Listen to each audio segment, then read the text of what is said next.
Yeah, tena. Maji mwemwe konse mbele kuonera kanema wa kai TTV ya Kaso hapo magure tikulandireni mu program yathu ya lero ya Survivor. Mu program ya lero tili kuno ku Kande boma la Nkhatabe komwe tatsatira a Dickson Chilwa amene anapezeka ndi matenda a shuga.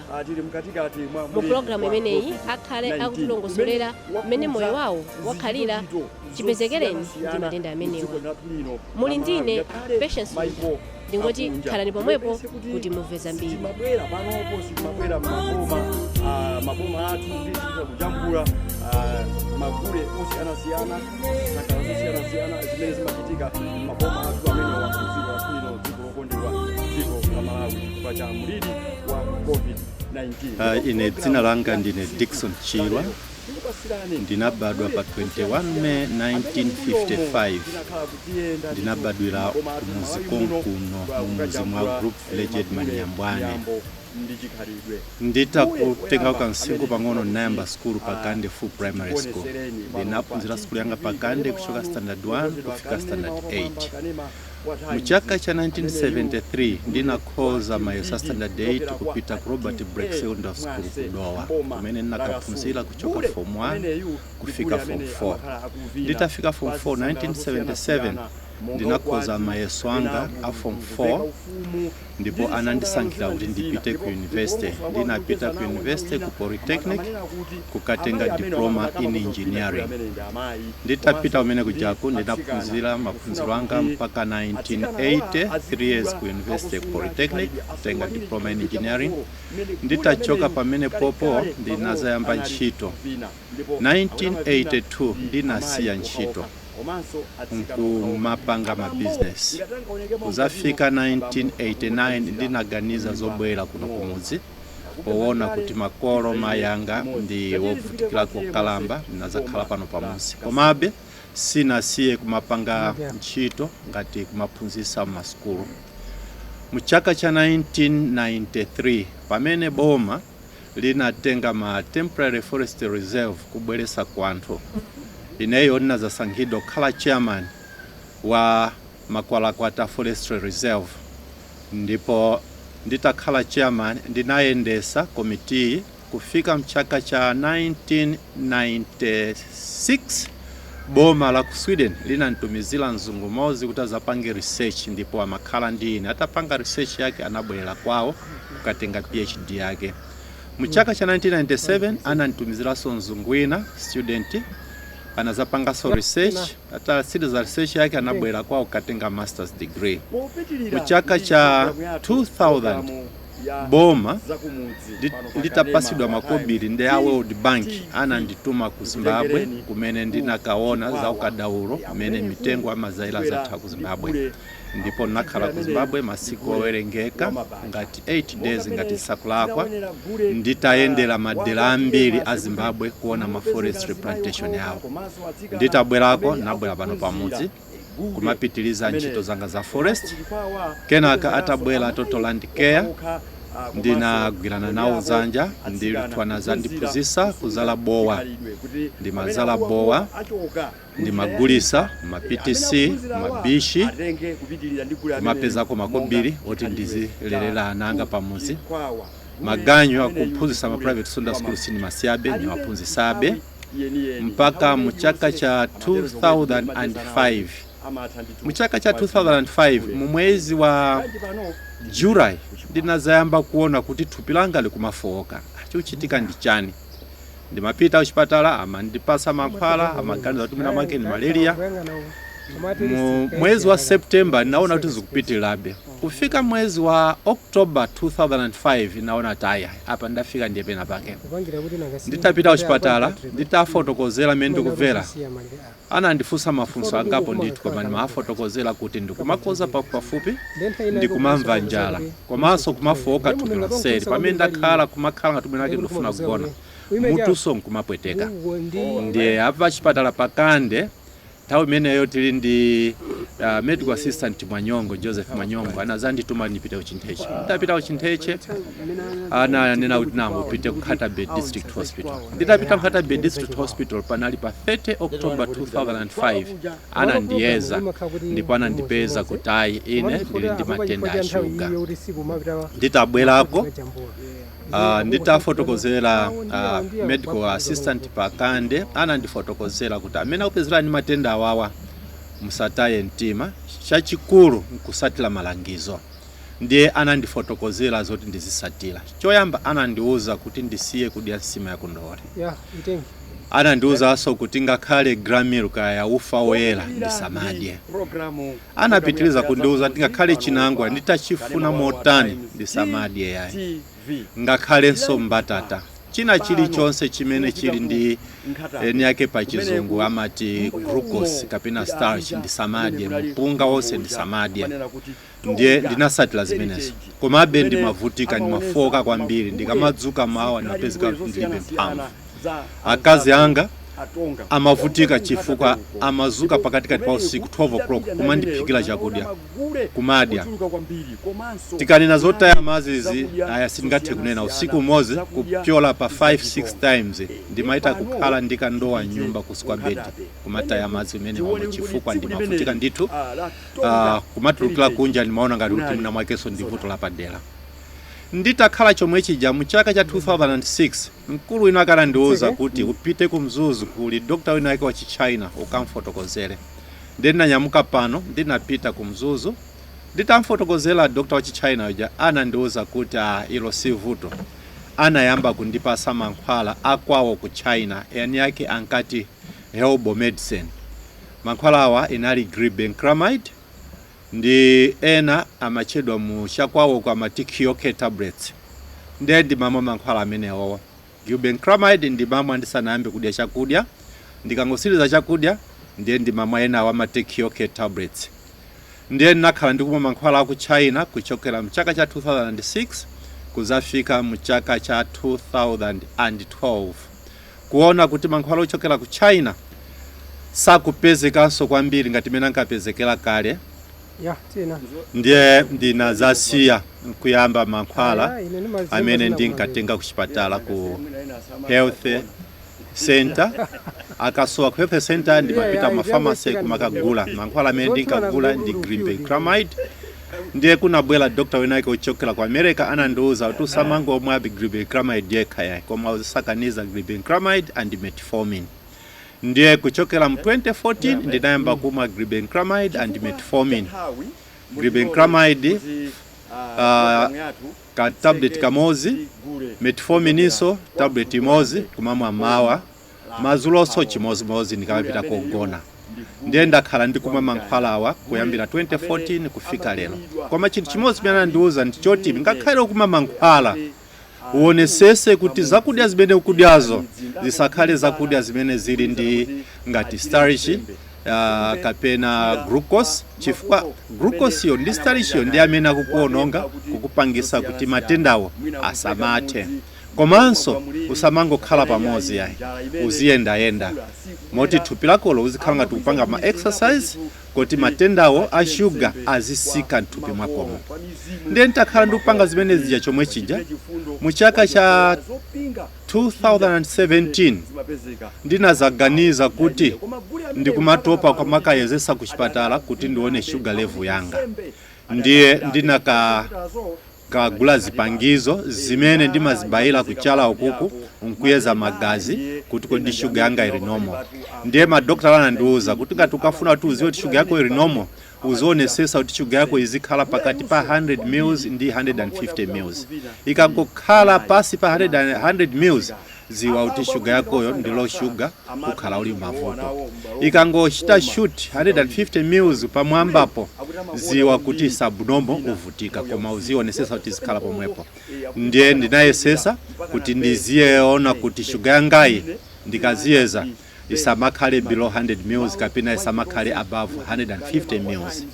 Komanso anandiuza ena malingana ndi media amene akhaira masiku ano kuti tiziyesaso mankhwala osiyanasiyana. Wina wake wa ku Nigeria anandiuza kuti ndiziyesa kugula okra ndi thelere la njerere. Anandiuza ndikaligula thelere lija ndizilidula nkulika mkapu lizigona mkapu montaikamo mazi. Mawa kukacha ndichose mazi aja ndichose thelere lija mazi osalira aja ndizimwa ndenda khala ndikumwa zimenezozo. Ndiye masiku osewa mmene ndikukhalira moyo wanga ndimaonesesa kuti zakudya ndiziite control. Ndisamangodya chakudya awambaye ayi. Zakumwanso ndinali munthu mmodzi wokonda Coca-Cola, koma panopo Coca-Cola khala ngati ndi mdani wanga. Zakumwa zambiri zimene zimaphikidwa magrosary ambiri ondifunira moyo wabwino akhala kundiuza kuti ichi usamwe umakhala sugar ambiri, ichi usamwe umakhala sugar ambiri.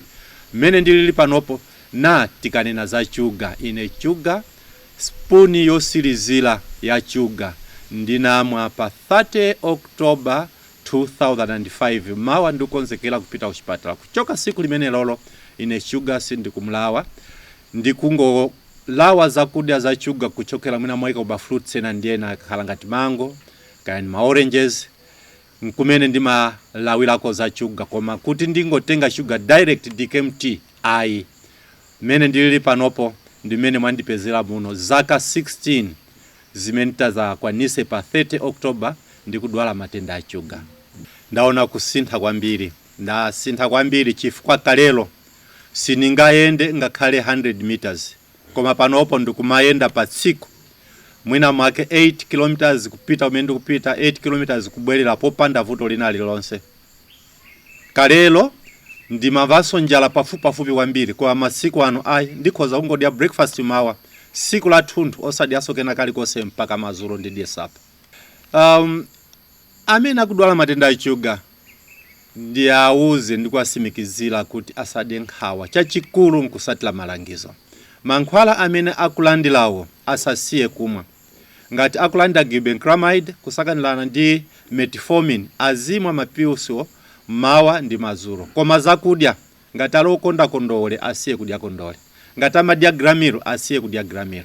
Ngati amadya mpunga woyela, pati mpunga ulipo mtundu pawiri, pali brown rice ndiponso pali woyela. Mpunga woyelawo asamadye. Ngakhale bread yomweyoja woyela asamadye, ayambe kukonda bread wa brown. Matenda a sugar amafuna kuti munthu azisatira malangizo. Komanso ndiwafotokozere kuti pafupi aziyesesa BP yawo, chifukwa matenda a sugar amakondana kwambiri ndi matenda a BP. Ndiye azionesesa kuti asamadwale BP. Chifukwa akadwala BP azizavuta kuti achite control sugar. BP imangofuna tukhale pa khomo usamamve phokoso, pamene sugar imafuna tuzithamanga sugar yako izisika. Ndiye ndingawalangize kuti chonde aonesese kuti asatile malangizo malingana ndi madokotala mauzera. Chonde ayenekera kuti asatile malangizo akuchipatala. Anzathu achipatala ali ndi upangiri amaliziwa thupi la munthu kuti munthu imene akuverera apapa ndiye kuti chakuti mthupi mwakemo sichikuyenda bwino. Ndiye akamakulangiza wena tu usatile zomwe zicha. Apa ngati pali mpingo umene ukuwalangiza akhristu awo amene akudwala ali ndi mavuto ngati achugawa, nkumanena kuti asamapite kuchipatala koma azimwa mankhwala azisamba, kunena zoona ndiye kuti akunamizana. Chifukwa mankhwala azisamba sunganene kuti akuchirisa okha ayi, koma mankhwala akuchipatala. Chifukwa mankhwala akuchipatala amapita pamene pavuta nkati mathupimo nkukakonza pamalo pamene pajapa. Vuto la sugar lalikulu limakhala loti sugar kena kaikasokonekera nkati kamene kamagaya sugar kutayambe kugwira ntchito mthupi mwako. Ndeka kakasonekera ndiye ngati ukana mankhwala akuchipatala kamene kajasika kakonzedwa yayi, kazakhalabe matenda mpaka mwina mwake kutaya moyo wako. Matenda a sugar ndi matenda amene munthu akhoza khala nawo nthawi yayitali ngati akusatira malangizo. Ndikukumbukira pamene ndinangopezeka ndi matenda awawa, doctor anandiuza kuti usataye mtima. Ananena chizungu chake choti this is a slow killer provided you follow my instructions. Ndiye abale anga amene iwo akuona kuti apamene ndafika sopano ndikupeza bwino ndingosiya kumamwa mankhwala akuzinamiza. Mankhwala awatenge ngati ndi chinthu chimozi choti iwo pa moyo wawo azimwa mawa uliwonse, azimwa madzulo ena aliwonse. mankhwala akhale ngati kuti ndi breakfast yawo, mankhwala akhale ngati kuti ndi chakudya chawo chokagonera. Chifukwa zikatere ndi kuti chakudya chija ukudya chija chikumakapezana ndi mankhwala aja. Mu chakudya chila chilichonse tikudya ka element ka glucose mpaka khalema. Anatiuza kuti zidya mgayiwa, koma tikaona mgayiwa mujamo starch ili momo. Chimene chikutanthauza kuti ka element ka glucose kalimo. Ndipo panda mankhwala pang'ono ndi pang'ono starch ija imaundana mthupi mwakomo nkupanga matenda ena ake. Ndiye ine ndikuwalangiza kuti mankhwala asasiyane nawo. Siku lina lilonse akamazuka akumbukire mankhwala. Siku lina lilonse akamapita ku bed akumbukire kumwa mankhwala. Kwa amene asanadulepo matenda a sugar, chinthu choyamba chimene ayenekera kudabwa nacho mthupi mwake ndi kukataya mikodzo, kukakoza. Amakakoza pafupi. Akayamba koza pafupi, amayamba kumva njala pafupi. Amafowoka mthupi mwakemo. Amapeza kuti mwina wake maondo mulibe mphamvu. Kenaka pamene wakhala mwina wake mangotuluka thukuta, atafowoka kwambiri nkumava mutu kupweteka. Akatelo athamangire kuchipatala mwansanga. Akayezese sugar. Madokotala atakafotokoza chocho madokotala akaziwa kuti munthu uyo timuyeze sugar. Chifukwa awa ndiye masaini amene munthu okuti akuyamba kumene kumva kuti akhale ndi matenda a sugar.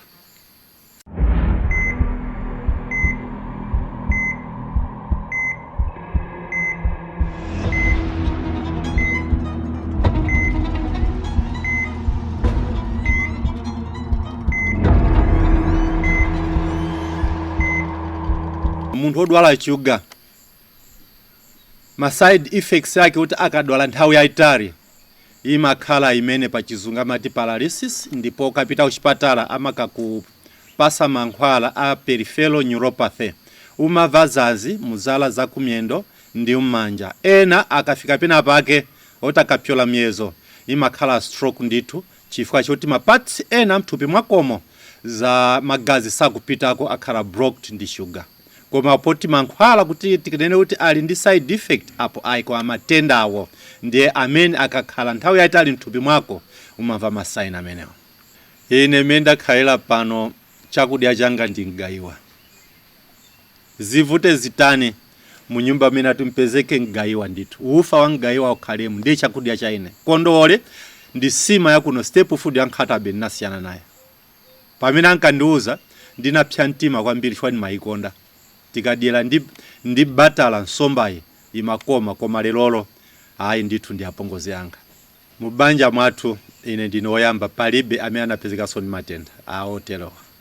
Ndine ndekha basi. Munthu odwala sugar ngati ine ndili panopo ndimaziziwa sopano kuti sugar yanga sili bwino. Choyamba chimene mazindikira ndi njala. Njala ndi chinthu chimodzi chimene chimandizindikilisa kuti sugar yanga sili bwino yakwela. Si nthawi zambiri imakhala low, koma nthawi zambiri imakhala ili high. Ndimafuna chakudya. Ikakhala low ndimaonanso kuti apa ndafowoka, ndikufuna kena kake nditadya. Ndikukumbukira anandiuza kuchipatala kuti pena paliponse pamene ndikuyenda ngati uli mtunda wautali ndiyende ndikaswiti kakang'ono mthumba. Chifukwa zimatheka ndimamva njala imene ili sugar yachepa nthupi, mphamvu ndilibe, ndiye nditenge kaswiti kaja ndike mkamwa ndikulung'unye ndimwele madzi kumakhala kuti mphamvu taputani twabwereramo. Ndiye njala ndi kufoka thupi ndi zinthu ziwiri zimene zimaonesa kuti ine panopo sugar yanga sili bwino. Ndina kuti ndikemo kena kake m'mimba kuti ndipeze mphamvu. Ngati mene ndanenera kuti ndinayamba kumva zizindikiro cha July 2005, July, August, September, kumaona ndithu pang'ono basi ndikakhala ngati ndikusinza choncho kufoka. Koma mu October ndiye naona kuti ndikutaya mazi kwambiri. Ndiye pamene ndinapita kuchipatala, pamene doctor nene kuti medical assistant Mwanyongo anandiuza kuti nono imene inakhala sugar upite kuchipatala akakuyeze. Chimene chinachitika ngati kwa ineyo ndi chikhulupiriro. Ndimalingalira kuti mankhwala amene nditapezewo ndichira mwansanga. Ndiye chifukwa chake ndinakalowa kuchipatala cha China. Amandiuza kuti Chinese medicine ndi mankhwala bwino kwambiri, ndi herbal medicine. Amandiuzanso kuti herbal medicine ndi chemical medicine ndi zinthu ziwiri zosiyana. Ndiye nchifukwa chake ndinapita ku Chinese. Koma ntachoka kumene kujako ndinabwereranso ku chemical medicine imene ndikumwa mpaka pano. Chachikulu chinali chikhulupiriro, ndinataya mtima kuti mankhwala ndikumwawo mwina mwake sindichira ya. Mwina mwake nditasintha mankhwala. Koma ntabweranso chemical medicine naona kuti palibe kusiyana ndi umu ndilili panopo. Anandiuza kuti matenda a sugar ali ma type. Pali type ina yake ndikana voti babu kwange nake nda andisokonekera anandilembelamo. Pali type ina yake imene imafunika kuti munthu azizibaya yekha insulin every morning, amazibaya pa nchafupa. Ndi type ina imene ijai. Type ya ine siyo zibaya insulin. Type ya ine ndiyoti ndizimwa jani mankhwala. Ndiye matype ya wawa ndosiyana. Ine pa insulin sinafikepo. Ndikadali pomwe mankhwala. Ndikazafika pa insulin ndiye kuti sopano sugar yanga yalowera kwambiri, yapyola myezo, yafika pena pake poti ma tablet paiwoka sangagwire ntchito mthupi mwanga. Ndizoona masiku ano anawa amakonda mashuga kwambiri, amakonda maswiti kwambiri ndi zina zoterozo. Koma ndikufuna kufotokoza kuti makolo oteo achepese kuagulira maswiti anawo. Maswiti ali ndi side effects ambiri. Amaononga dental formula, mano awo amaonongeka because of the glucose imene msweet. Komanso ntupimo maluma kuti zida za nthupi zizigwira ntchito mo longosoka zimasokonekera ndi sugar wambiri amene akhala nthupi mwanawo.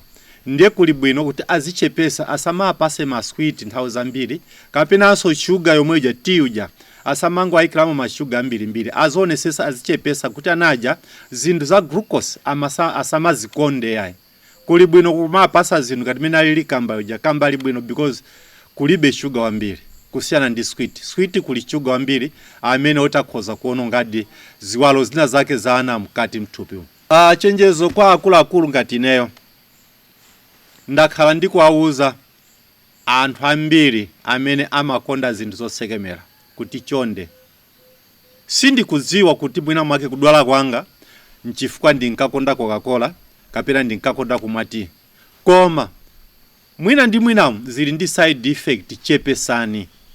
Musamakonde kumwa Coca-Cola, musamakonde kudya zinthu zosekemera chifukwa zinthu zotelozo zimakaononga ziwalo zina zake mkati mwa thupi zimene zimafoka mphamvu yawo yogwirira ntchito.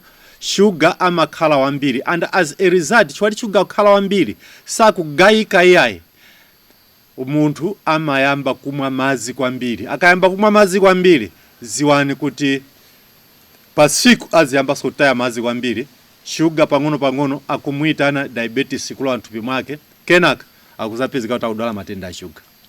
Ndachenjezapo ambiri osati kwachenjeza kokhaya. Ndikumbukira ulendo wina wake madokotala anali pakande, ndinali ndi zipangizo zoyezera sugar timatima dipstick amene ndinkatenga ku chipatala. Ndimayitana anthu, ndikamona kuti munthu akumakoza pafupi ndimamuyitana, tabweresa mikozo yako ndipange dipstick ndione ngati kuti ali sugar. Ndimachenjeza kwambiri kuti samangozikonda zinthuzi mukati mwakemo makhala muli matenda. Zinthu ngati ma Coca-Cola, ma Fanta, pali ena oti akamadya mango kumaita kuona tuko manzathu mwina mwake akufuna tupanga juice nthupi kumadya mango ambiri. Ndiye ndakhanduka achenjeza kwambiri sini mango asiya ya. Mene ndikudwala sugar ndikuonesesa kuti musaloweso vuto lina lili lonse la matenda ena chifukwa ndakhala ndikuuzidwa ndi madokotala kuti mthupi mwako mukangolowa BP ziwa utuvutika. Pakali pano tukunena za COVID-19 akhala kulengeza kuti amene ali diabetic aonesese kuti asa kuzidwe ndi COVID-19. Moti pakali pano katemera natenga kale kuopa. Mene ndikufuna ine choti moyo wanga mene udwala sugar ingokhala sugar. ndipo nene kuti mmene ndikukhalira panopo ndikangomva pena pake kupweteka ndimaliziwa thupi langa ndimangopita kuchipatala ndikuva pakuti kupweteka ndikuziwa kuti kupwetekako ndi side effect ndikudwala matenda achuga ndiye madokotala amandiziwa amangondipasa mankhwala. Chipezekani ndi matenda awawa mavuto ena kapathupi kudwala mwina mwake ni malaria, koma ndi chaka chatha pamene ndinazapezeka ndi vuto lina lake loti nyumba yangayo mphepo inangobwera kuchosa denga lonse kuchoka pamene munthu ndikudwala chuga, kuona kuti ndipeze chithandizo choti ndibwezerese denga panalipo ndivuta kuyesa kudandaula kuboma kunena zona sinathandizidwe mpaka pano. Amene anabwera kuzathandiza ndi a Red Cross. Nali pangapo munomozi a Red Cross anangobwera pa anthu 25 amene tinalembesa kuti nyumba zathu madenga achoka. A Red Cross anangothandiza pa anthu 13 woka. Anangotipasa machiperoni blankets awiri, mapoto ndi maforoko ndi mosquito nets basi. Ndikafuna kuyeza chuga zipangizo zanga zoyezera ndi zomwezi. Ndi matengamo kapini aka ndikakatenga ndi machosa kakusogoloko mona kuku kuliko bayila akako bayila kaka ndi matenga aka ndi makalowesa apa ndi kakalowesa pamene papa kamalowa ndithu kalila pate ndi makatenga ndi ndisandazibaye pali kanthu aka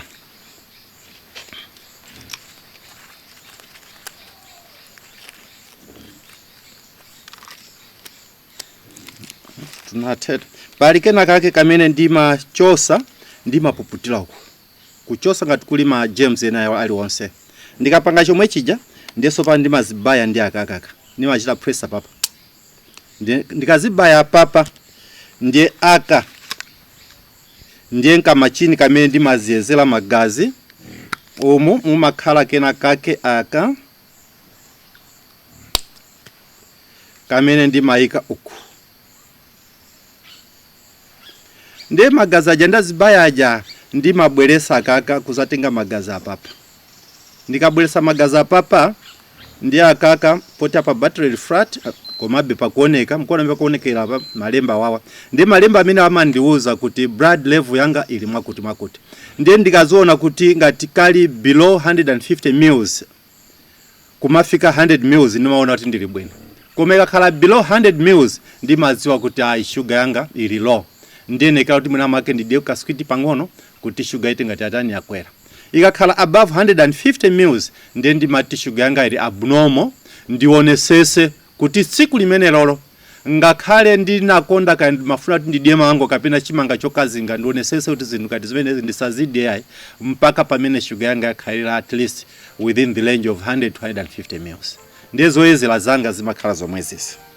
Umo ndi mmene tamalizira program yathu ya lero ya Survivor.